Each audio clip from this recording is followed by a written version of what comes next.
A preoccupation for many heads is getting an outstanding judgment through Ofsted, and you've talked about how you focus on teaching and learning and school improvement, but there is an element with Ofsted where you kind of have to Ofsted proof your school, by which I mean present your school in the best possible light to an inspection.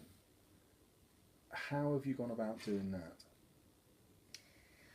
Right, can I say, first of all, Ofsted obviously are now quite clearly saying that we should not be changing what we do to meet an Ofsted inspection. And the second thing I'd like to say is, I don't think anything we have done to meet the inspectors has got in the way of good school improvement at all. So you probably, if you're a good school, should get good judgments without actually looking at what Ofsted tell you have to do. Although having said that, that you've got to have certain things on your website, but that's statutory stuff, But actually putting those certain things on the website, our governors said, actually, that's great. I can now go there and see this. Parents likewise, So there must be things, I'm guessing, that you might put in there for Ofsted, but wouldn't normally do it. But off the top of my head, I can't think what they might be. I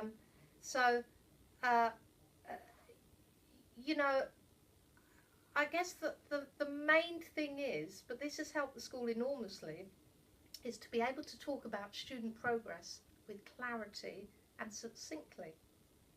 But that's really good, because what it's done for staff is, before there was probably heaps and heaps of data, and they weren't really clear what sort of progress our kids make. But now they know exactly what progress those kids are making, and they can put exactly the right interventions in place for those students. But probably equally as important, they feel really happy with what they're doing because they know they're making progress. So I guess, in terms of future-proofing the school, are we showing that our children, yes we are, but actually we're not doing it for Ofsted. We're doing it for ourselves, we're doing it for the pupils, we're doing it for the parents, and it works. How have you trained your teachers to have that succinct and clear view of progress? It's interesting because we need to train senior leadership.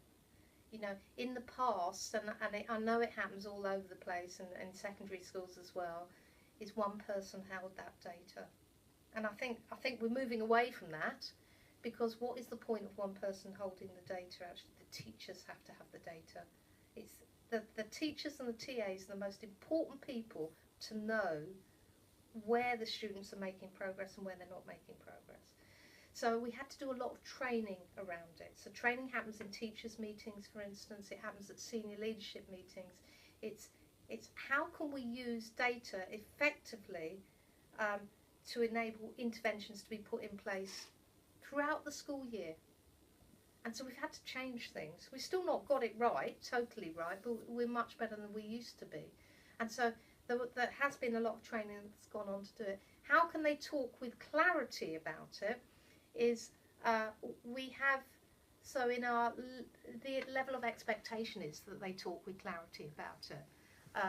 And we do have leadership meetings where actually we try and talk about progress, and we try and get the right words so that they're more frequent, those meetings where we talk about progress, we talk about individual progress. They're more frequent with senior leaders and they're more frequent with teachers.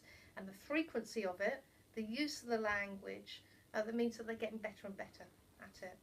So we make it explicit. I guess we model what good practice looks like, So I might say in a senior leadership meeting, so you are telling me that, right? So would it be better if we said it in this way? How could we say it to make it clearer?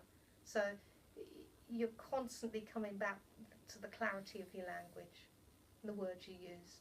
And I do think that schools need to do that more and more, really. But it's not just for the benefit of Ofsted, it's for the benefit of the school.